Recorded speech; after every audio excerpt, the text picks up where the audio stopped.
What's up, world? Welcome to another episode of Nerdy Dating, one of the podcasts of the Midwest here for those nerds in the Midwest who are struggling in one of the worst cities of dating in the United States. Yes, that's Kansas City. I bring up every episode because I feel like you guys need to know our struggle. But here we are, I'm gonna give you some tips, and on this episode, we're gonna talk about labels, relationship labels. Are they important? Are they necessary? When you should start them? We're gonna get on here and get that conversation and talk. So stick around for the details. And before we get started, I wanted to introduce you guys to my guest today, Bree. She's coming on. Bree, you've been in a relationship for about how many years now? I want to say on and off for about 8 years. 8 years, and then, I'm sorry. No, go ahead. And I've been single and in relationships here and there, so like, it's perfect combination to get a mix of the best of both worlds here. So today's topic, labels. What is a label? What do you consider a dating label is? I feel like labels is like defining what you're doing with that person. Like once you say, okay, we're doing something romantic, how are you going to label that? So that's my take on it. Yeah, I think the same thing. Labels is pretty much as it sounds, like it's defining a relationship. Mm-hmm. It's letting you guys know where you guys stand at, whether you guys gonna be casual, friends with benefits, boyfriend, girlfriend, married, whatever the case may be, exclusive, which to me, exclusive is one of the ones that like, that's dating. If you're not talking to anybody else, but you're not putting a label on, like that's your relation, your boyfriend, girlfriend. Like, exactly. That's what that is. Like if you... Like once you decide to like say, okay, we're committed in a way, okay, how are you going to define that? You know what I mean? Right. So, yeah.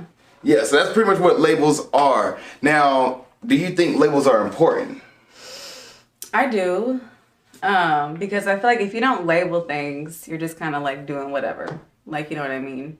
So it's like with me and Tyreek, I think we did not make it official and put a label on it after like at least maybe 2 months.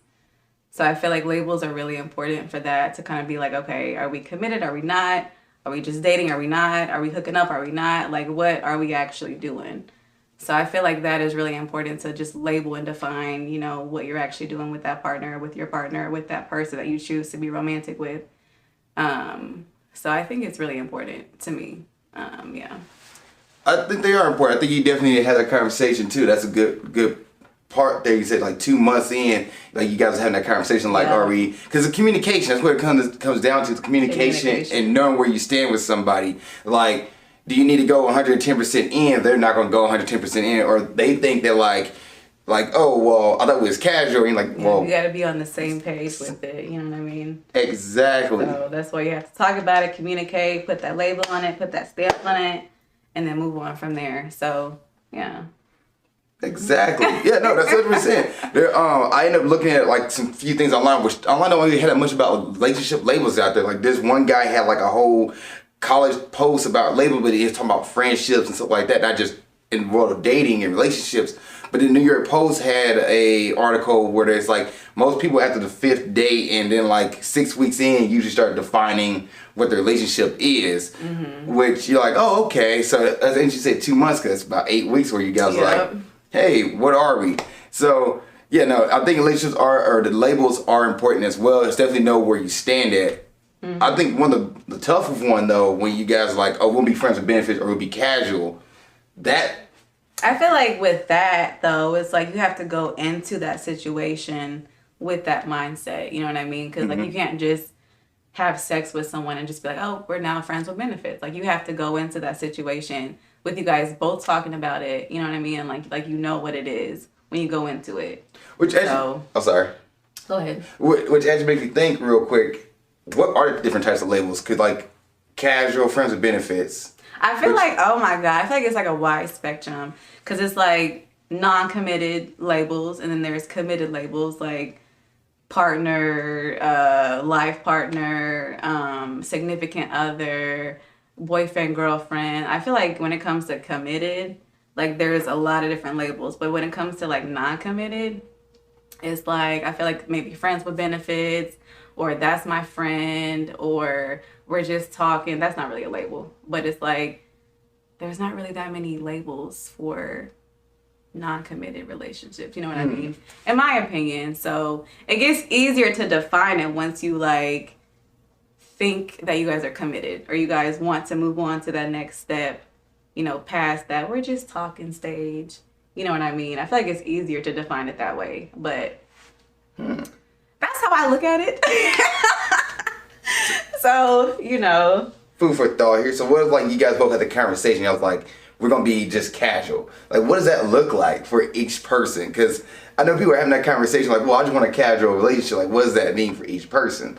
To me, if I had a guy tell me we're just casual, that means that I have the free will to go and date other people, and so do you. Like, we're just casually dating. We're going on dates here and there. We're hanging out. We're talking here and there, maybe even every day. But there's no actual commitment to that. Like, you guys are not committed to each other. So casual is like another term, you know, like we're just loosely dating, you know.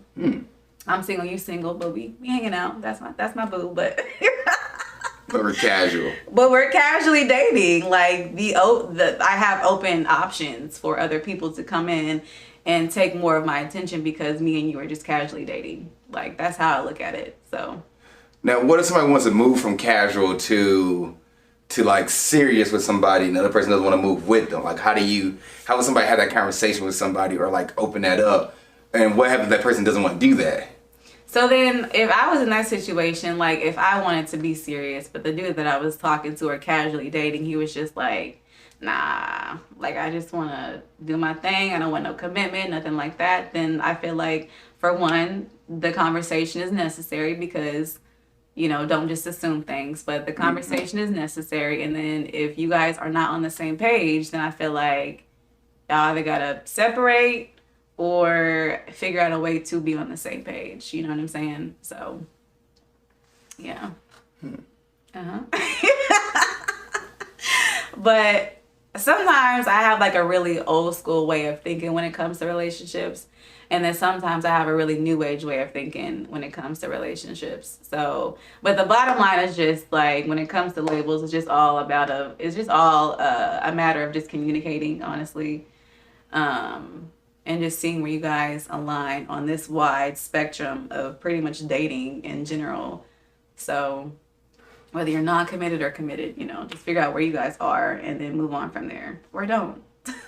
So. Right. I definitely think you definitely need to have that conversation with somebody, because like, let's say you want to move forward. Let's say I've been casually dating and then one person got more serious, want to get more serious than the other. You got to have that conversation. Say, hey, I'm seeing this going better places. Where do you feel with this? Like, here's where I'm at. Like, I don't like ultimatums. Like, meet me here or you're out. Like, but like, you definitely need to have that conversation on like, hey, this is how I'm feeling. Where are you at? Just want to know, get groundwork so I can know if I need to invest or look elsewhere, and kind of put the ball in the other person's court. Yeah. We know that sounds like an ultimatum. It really is an ultimatum, honestly, because it's like, if you know your worth and you know that you're a prize and you're dating someone who is not really, you know, meeting those standards for you, then it's just kind of like, know your worth. And if you guys aren't aligning together with what you guys want, then you got to move on, man. Like, you just got to do what's best for you. But I feel like people who don't really have standards, and this is going to sound super bad, but people who don't really have standards, or people who don't really know their worth as a person, if that person wanted to build more with a specific person and the other person was just kind of like, nah, I feel like if you don't know your worth and you don't have those standards, then you're going to be okay with anything. You're not really going to want to be like, well, you know what? I'm out of here. Like, this is not what I want. But I've seen that happen a lot. So, know your worth. Well, now, what if you have somebody who has a fear of missing out? Like, maybe like, oh, this is a good person. I like this person.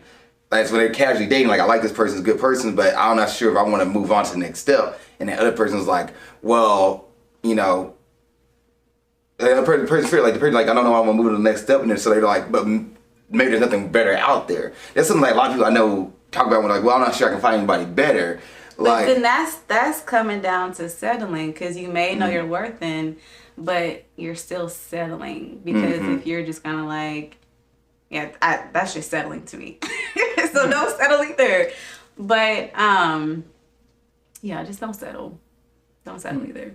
So yeah, so like if you're stuck in that situation, have that conversation regarding like what a relationship, define a relationship. Was it DTR, define the relationship? If you need to have that conversation, like you guys are casual dating, but you want to lead to the next step, like have that conversation and don't be afraid that maybe this person like Bree said, not the right person for you. Maybe it's time for you to move on. Yeah. Don't be afraid to have that conversation, because that definitely will help you guys out and then make it also better for you. Exactly. Okay, so now you guys had that conversation from casual to serious. When do you guys have that conversation about like when you guys want to be like seriously dating and maybe marriage, like, or moving in? Like, these are part of the labels like a relationship, like moving forward. So when those conversations should come up, like, oh hey, you know, what are we? Well, it's casual. Okay, now when should we be asking for marriage, or when we should look forward to it? Like, is there a certain time frame, or this is like best when everybody else is like everybody's together, and then like, all right, hey, what do you think about marriage? What do you think about being boyfriend, girlfriend? I know these are two very different things and stronger level of commitment, but when those conversations should come up? I feel like you can't really put a time stamp on it because every relationship is different. Like, every relationship is different. You can't ever compare yourself to your brother's relationship or etc. So I feel like as far as the time, you can't put a time on that. But I feel like as far as whenever the conversation comes up, I feel like if you guys know for a fact that you guys are both feeling each other, like you have feelings, he has feelings, you guys are doing things that a boyfriend/girlfriend, you know, should be doing, then I feel like that's whenever you should be like, hey, what are we? Are we together? Are we dating? Or if you guys are seriously dating, then you should be like, you know, how are you feeling about marriage? Like, I feel like it's just all about feeling and all about where you are in your relationship and just kind of going from there. So, yeah. Now, is there a thing about moving too fast? Like, can you, like, let's say, and the reason I asked this question, I've been guilty of this myself. I will move too fast. So is there a thing about moving too fast? And then, like, what happens if you find yourself in that situation where somebody's like, hey, you know, 2 weeks of dating, I feel like we're having a good vibe, or just talking or casual, you want to say, look, we have a good vibe, should we become boyfriend and girlfriend? What happens when that part like hits? Like, I feel like you can't ever really like move too fast because again, it just depends on how you guys are vibing. Like, so like date one, then boyfriend, girlfriend. I mean, if that's how y'all are doing it, that's cool. Like if y'all both are mutually like, damn, I'm feeling this person. Like, you know what I'm saying? And then the next day y'all are just like, let's be committed, because you guys are on that level to where you guys like somewhat are for sure about each other. So marriage date 3. You laugh at that, but you say. Well, okay, so let me put it like this. So my sister, and I love you, Simone, but my older sister, Simone, her and her husband, they have been married for about, I think, like 10, 11 years now. Mm-hmm. But they first started talking like over the phone because he was in the military. And then, like, I think the first time or second time that they met each other, he asked to, you know, have her hand in marriage. And then they got married like a year later, or maybe even less than that. So to us, like to me and my mom and my dad, we were just like, let's do this. But to them, they were like in love and they were feeling it. So it's like you can't really judge that part of it, but it's just like on the outside looking in, you're just kind of like, dang, like that's too fast. How long they was talking over the phone though? Less than a year. I would say maybe a couple months. But I don't think they've met each other yet. So it was like the first and second time they met each other, he was like, "You want to be my wife?" So, but they were feeling each other. So. And no offense to the military guys out there, like I know there's a lot of people in the military who get married in the military. So I like that doesn't throw me on when you said military. It didn't like shock me as much because I know people in the military who's like, "Oh, let's get married." I'm like, "What's going on?" Wait, what? Yeah. So you just knew my name. Wait, what? But like I know a friend who was talking to somebody on a dating app for like 3 months before they actually met each other. Yeah. And then like after they met each other like a few more times, then they actually became boyfriend and girl. They actually became a relationship versus like slowing it down, which I would think like, take a little bit to get to know somebody in person first before. Exactly. Like if you met somebody, you've been talking to somebody for 3 months, they haven't met them in person, they're still around. I can see that could be like, okay, hey, we've been talking for 3 months, 4 months over the phone. I can see that. I can see that. Yeah. Because, like, somebody who actually meet people in person and date people in person, I was like, oh man, everything's going good. Like, why not have that Disney relationship that you see? Boyfriend, girlfriend right now, and next you know, here comes wedding. Literally. So here's another question though. Like, are people who are defining a relationship or as a commitment of the relationship, are they actually choosing that person, or they just want to get to the next step in what they consider the dating process should be, or relationship process should be? Like, oh, you need to be married by this point, you need to have kids, and by this point you need to, be doing this at this point of life. If you're not doing this, you're considered a failure. Now, granted, most guys don't have this conversation while women get put this pressure on from societal here in the United States, which is not good. But women get that more pressure, like, well, you don't have a kid by this age, you don't have a husband by this age, you don't do this, this, and this. You're, not successful, which is horrible to think about. Definitely. Guys don't get that same thing. Like, well, guys is like, well, you don't have this kind of job and this kind of career, and you don't do this by this age, you're a failure. Or had this much money and stuff like that, you're a failure. But women is more like, you have a relationship this, and the guy is this, and this, and this, and like, that's not fair. So, like, how do you know somebody's actually dating somebody for the person, and like they want to establish a relationship or define a relationship for that person versus like define a relationship because that's their relationship check mark? Like, when do you know that person, or that's the conversation you need to have with yourself? Yeah, before... I mean, that's kind of challenging. That's kind of hard because I feel like if it doesn't seem genuine, like if you're dating a person and it doesn't seem very genuine, like, because there are lots of women, just as a small example, who date men for financial reasons. So it's just kind of like, you as a man, if you're dating this woman and she asks you so many questions about your money and this and this and that, I feel like you should kind of know those signs or kind of pick up on it at least to be like, okay, this doesn't really seem genuine. You know what I mean? Right. So. Like, I've never had, like, the money thing never came in conversation. My relationship is always about marriage and kids. Is the one I get. Like, I'm trying to have a kid by this point. One too. Trying to have marriage by this point. I'm like, wait, are you dating me for me, or are you dating me because you have this check mark of like, I need a kid by this point, I need a husband by this point? Like, is it like, what happens after? I guess this is one of the things about the pros and cons. Just gonna hop into it. The pros and cons of that establishing a relationship. One of the cons is that person you're dating, is they dating you for you, or they dating you for just the check mark? Checking off those boxes. Yeah, relationship check. Marriage is next. When should we plan this out? 3 years? 4 years? Like. What kind of cake do you want on the wedding? Right? Like, wait a minute. Like, oh, I would ever want to have kids. Okay, but do you want to have kids with you, or do you want to have kids with just to have kids? Cause yeah, you want. Like, do you actually want to like produce my babies? Or do you just want kids in general, just to have kids? And then also like, the guy getting kicked to the curb, or I know, vice versa. right? The wife All right, like, the baby's out of here. Yep, this baby's Bye. fine. You did your job. Good work. I'm taking Exactly. the kid. Like, so I guess my question was like, that's one of the cons, the pros and cons here. Let's kind of get into that conversation. But a con of establishing a relationship is that, like, are you sure you're doing it for yourself, or are you doing it for the other person that you're trying to talk to, and make sure that you guys actually want to have that? Like, okay, you guys want to be in a relationship, you guys want to have boyfriend, girlfriend, but is a boyfriend, girlfriend with you, or is it boyfriend, girlfriend because I need to check off my box? What do you think is that a con of the establishing a relationship?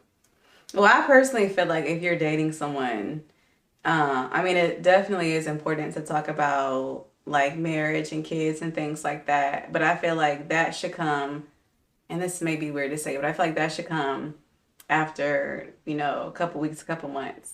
Because I feel like you can really just feel that person out and just vibe with them. But I don't know. Yeah. Good point, Bree.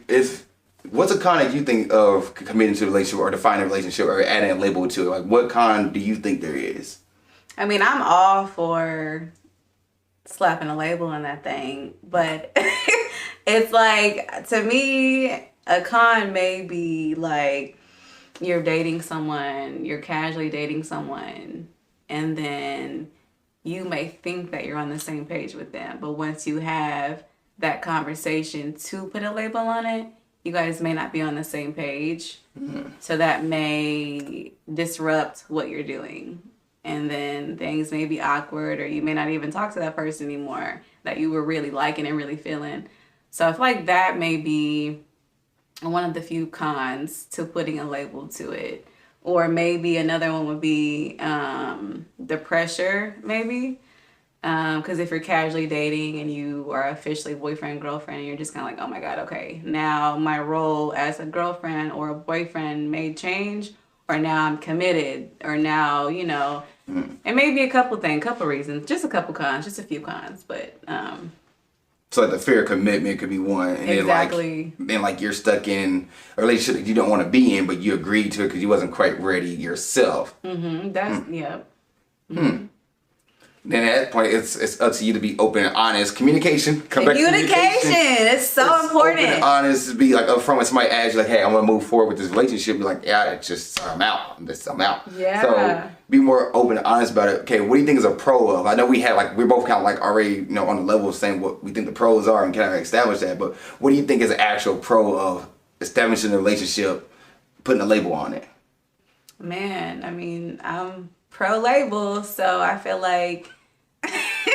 You're pro label, anti-label. No, I just feel like it just makes things operate better. Like, you know what you guys are doing. You're not having to wake up and text this person and be like, are they texting someone else? No, because that's my man. Like, you know what you guys are doing. You know what your relationship is with that person. You know you're not just friends with benefits. You know, like, you know, so just knowing what you guys are, it just helps you sleep better at night. It helps you operate in your relationship better. So yeah, like you just know what you guys are doing, pretty much. You know what level you guys are on to maybe move on to that next level. So, and that next level could be marriage or babies or moving in together or, you know, whatever it may be for you guys. But, yeah.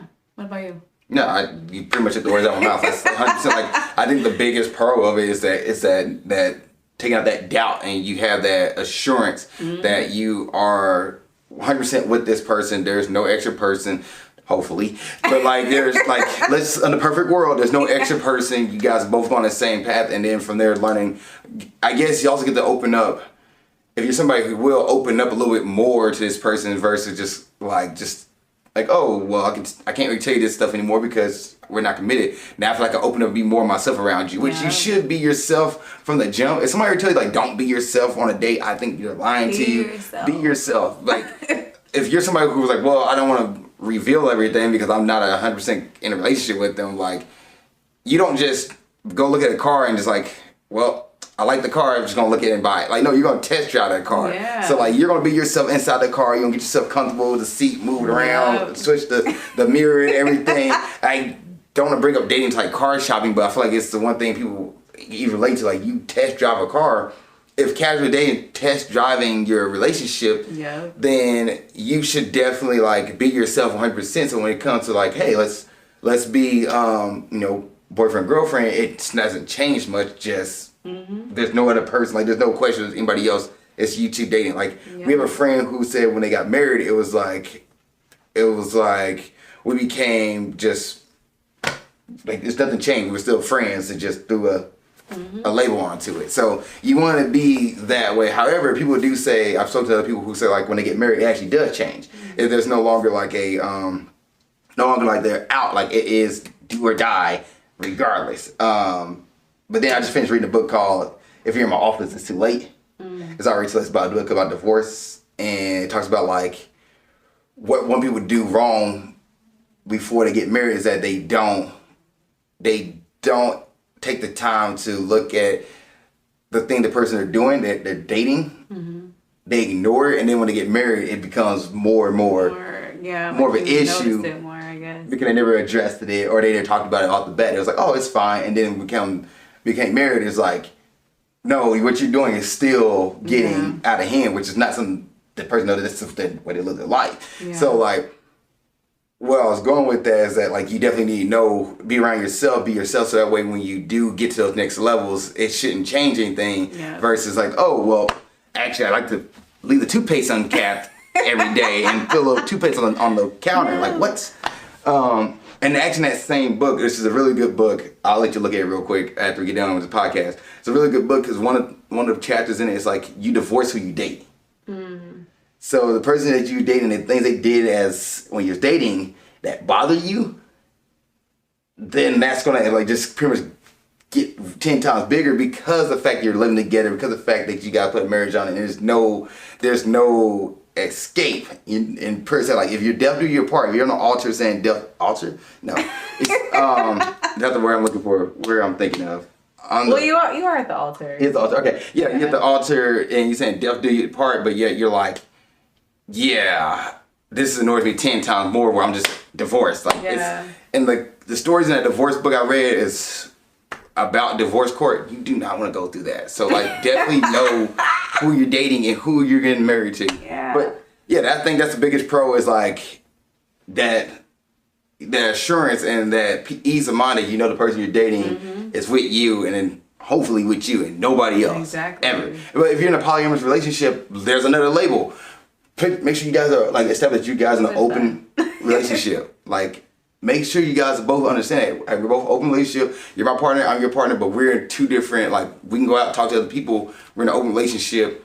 I personally couldn't do it, but I know people who do it and make it work. I feel like I know a couple people who are actually in, like who prefer polyamorous relationships. And when I was asking her, like, why? Like, I can't, like, how can you date two people? Because it's just mind-blowing to me because like she dates them for multiple reasons, like financial security, family, friends, sex, but she's like, I can be in love with two people at the same time, and I'm like, what? That's crazy. So I'm not knocking nothing. That's cool if you can do it, but that's a lot of work. It's a lot more work, a lot more commitment. But yeah, love doesn't. There's not a cap on love. You can love anybody. Like love doesn't have a cap on it. Like there's no limit to love. So you can love pretty much anybody you want. But then it's up to you and have that conversation with somebody where now you want to become more like romanticized, more intimate love, more sexually love, or you want to be like, hey, we're friends. Like friends. Two friends, that's their love. That's love. That's love friendship. Friendship's a bond. Family member, that's family love. That's a bond. So the same thing when it comes to relationship and intimacy, you're establishing, hey, you know, I'm in an open relationship. You want to be in an open relationship? Okay, we're cool. Well, I'm going to go, this person right here might fill my box of like nerdism. If I'm going to go this route, which I can't, I'm a monogamous. I just can't. Sorry. But like this right here fill my box of my nerdism. Like this girl right here meets all that. This girl right here meets my sports love and cheap stuff. This person right here might meet me sexually. This person right here might meet me more of a intimacy, like more of an emotional level. So like, and that's one thing I remember reading the book that like not one person will be everything for you. So don't try to put somebody that everything for you. That's just not how it happens. So like if somebody's in an open relationship and they understand that and both understand that and they're both equally having that conversation about we're in an open relationship, then they can all make that work because they both understand right there back, like, hey, you're not gonna be my everything. I understand that. This person, I'll get this void filled here. I get this void filled here. Yeah. Another thing about people who cheat, what happens is people grow apart from each other in relationships. They stop dating themselves in marriages. They stop dating themselves and they grow apart. But one thing I read from the guy or the woman, they will go get intimacy and sexual actions from somebody else because they couldn't feel like they can be sexually open in front of their partner. One guy liked to be spanked.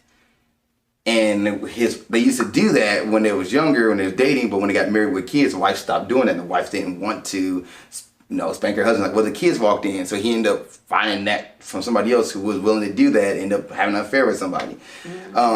Another woman who, when she went on vacation, because her life was so mundane and such in a schedule that anytime she went on vacation, she had to be loose and be herself and just hook up with her husband and all this stuff. And her husband even joked that like it was like vacation Vicky versus at home Vicky, which at home she was in the schedule and she just never could get away, and the husband never took her on dates, stuff like that. But when they went on vacation, he hated traveling. He did not love traveling. She loved traveling. And then when they actually traveled, she used to be like just out doing everything, want to have sex here and there. When they go back home, she don't want to do anything. And he was like, oh, and she asked for the divorce. She's like, I'm not getting anything out of this. I want a divorce.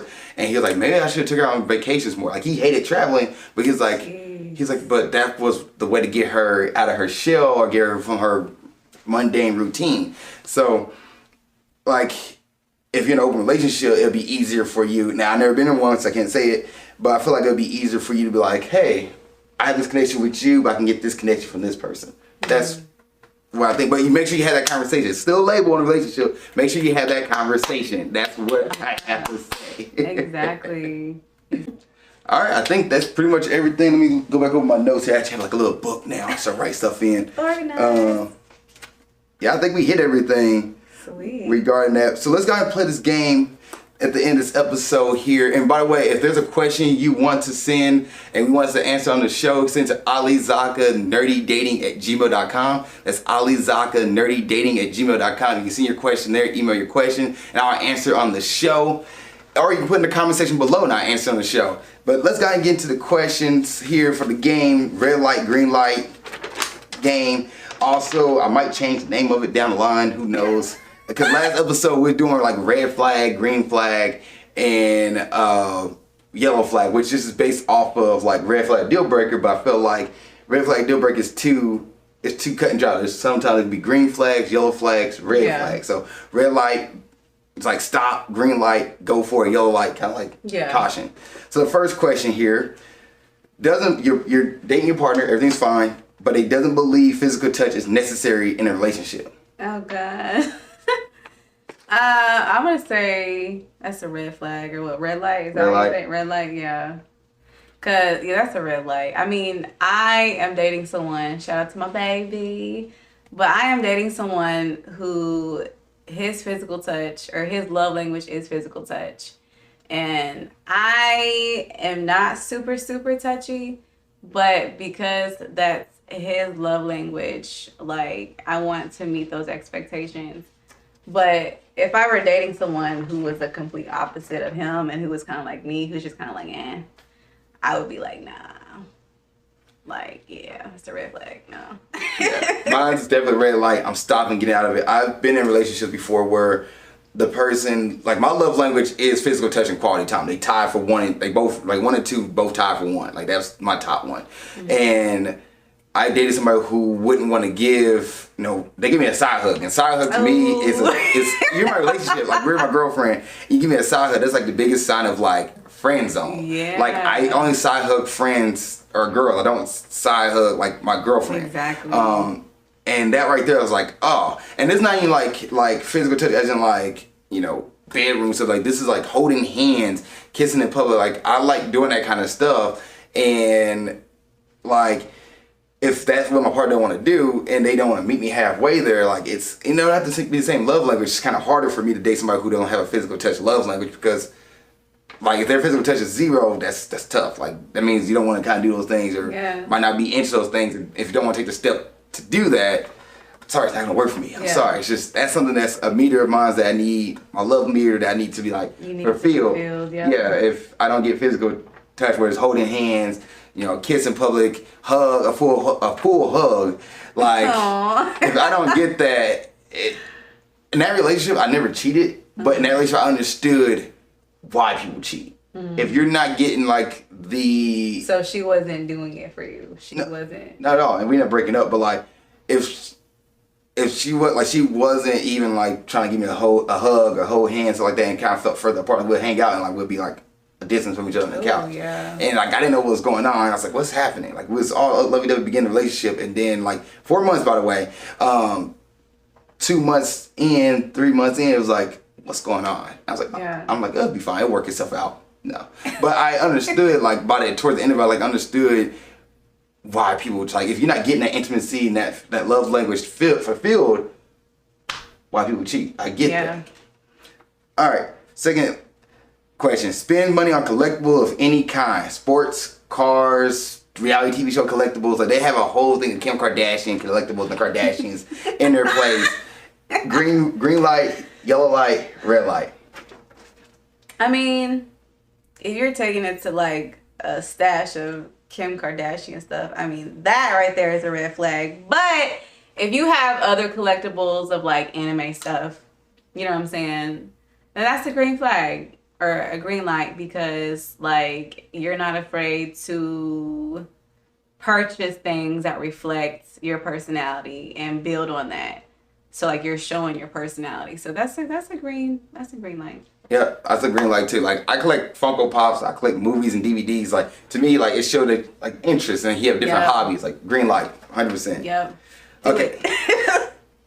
Has to stop all plans to watch their favorite musician or band play when they come to town. Like every time, like they have to stop all. Like we're going, nope, screw the wedding. We're going to go see Adele or Nickelback. I'm not sure why Nickelback came to mind. I just feel like it has to be like that. Nickelback.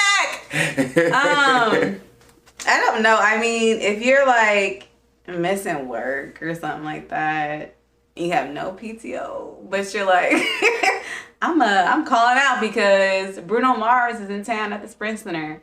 I'm gonna be like, that's a red flag. A red flag. That's a red light. Cause no. That's a good point. Like let's say like something happened, like a cousin passed away, and like okay, but you like forget the funeral. Bruno Mars. I'm gonna be like, Beyonce's in town. I know. Jason like, Aldean. no. I gotta go see Keith. What? Blitz Shelton. Like, what?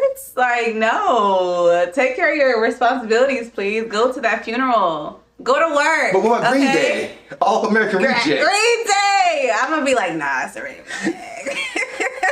Go when the time is right and appropriate, okay? It's a Michael Jackson cover band. That I might understand, okay? It's a cover band. Like the real Michael Jackson. I'm just playing, I know. All right. It's not good with money. Oh, God. That's a major red light. Red flag, whatever you want to call it. That's major. I'm out. That's no. If you get a paycheck and you spending all your money on bottle pop rocks and whatever you want, whatever, like Scooby-Doo snacks, I don't know. But if you're spending your money on that and not saving or building or investing, it's a $500 Scooby-Doo snack. I'm gonna be like, it's from 1967. It's a one of a kind. No, save your money, sis. Like it's on the wall. You spent $500 on that. Yeah, my whole paycheck. What about it? Like, no. Yeah, that's the red light for me. I couldn't. Oh. I couldn't do it. Like exactly. Like definitely no. Be at least somewhat cognizant of the money you spend. Yes. Just be like, well, let's go blow all the money at Walmart. What Walmart? Hold on. We all work hard for our money. I get that. So if you want to go and spend some money on yourself, get your nails done, get Scooby-Doo snacks for $200, whatever you want to do with it, but just save some money. Or be smart about it. Just save some money. The bills don't pay themselves, so don't go ahead and exactly. Shoot, I shouldn't bought my rent is due and I just spent all my money on a new car. Right. Like you're not gonna get there. Whatever. Like no. I just bought the brand new PS78. This ain't out. We're PS5. What? I pre-ordered it for like 20 years from now. Somebody pre-orders stuff all the time. Like we gotta get that. No. Right. Last question. Plays video games daily. Well, I don't have a problem with that whatsoever. Play your games. I might play with you. But like if you're playing all day and you're ignoring your responsibilities, then that's when I have a problem. But play your game, okay? I might play with you. I didn't think about no responsibility. I was like thinking, like to me that's a green light. Like go ahead, go for it. Now, especially if that's your career, like because today and age was making me so mad. I wish I would have known this at the age of 10. I'll be sitting here playing freaking Madden 24/7 and find a way to like twitch myself and get this goddamn kid like millions of dollars playing freaking Fortnite, and here I am. Anyway, blowing up. But like, if that's your career, like that's something you do and it's passion, and you're making like, if I find a way to make money off of that and make an investment out of that, like go for it. If you're not twitching and you're playing video games daily, like you're putting at least 2 hours in a day, you better start streaming yourself. I don't care. Like you find a way to get that income in. People out there are winning and you're sitting here at home playing video games. I need you to win too. We need to win together. So I don't have an issue with that. I guess my only problem is like, let's say you just beat Elden Ring, which is a really tough video game, like Dark Souls. You beat that game, but you have nothing to show for it. And just to mind you, this is why I'm gonna start streaming. Why I start streaming my video games, because it took me 14 years to beat Pokemon Ruby. Jesus. I picked up the game. I had to find one more Pokemon to get all like 450 Pokemon in the game. Which those characters at the time was like only 250, so you had to go upload another Pokemon game, like find friends to trade with you. I had one Pokemon to get. I finally got it. I would pick it up. I like Googled it. Like, how do I find this one? Kind of find out. I had all the requirements. I just had to level them up. So I went and leveled up. 14 years down the drain. Yes, I leveled up Feedback, become my low tick. I finally got my low tick. And they're like, oh, congratulations, you captured all 400 X Pokemon. Now go talk to the professor and he'll give you a reward. Ooh. I go to the professor and he's like, here's a certificate. Wow. You can print this out and put it on your computer, on your refrigerator door. And I was livid. I was like, you kidding me? I spent 14 years of my life trying to beat a game, finally beat it, just for a certificate? And nobody else knows. Like, it was just like, I was in this apartment by myself with this, just looking at it like, nobody else knows. Nobody else cares. It's just like, this is my struggle. So I started recording my video game play, so that way, like, 10 years from now, if I even like get money off of it, I'll at least tell my grandkids like, yo, this is what I was doing. This is your granddaddy was doing. So, boom, come on, you was good at video games. Look at me, son. Come on, daughter. Come on, granddaughter. Get me. But yeah, that's all the questions. Yeah, what a question? You only want to think of one, or? No, just threw you on the spot here. I know. I mean, sheesh. At the moment, no. And if you guys have one, you guys put in the comment section below too. Bree, thank you for coming on this episode of Nerdy Dating. I appreciate you. Of course. Thank you guys for watching this episode of Nerdy Dating.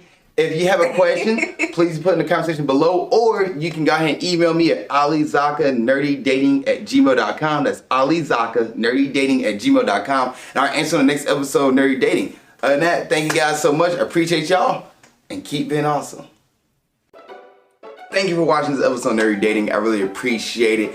If there's another episode you want to watch, you can look at it right there. If you want to subscribe to the page and watch more content, it's down here.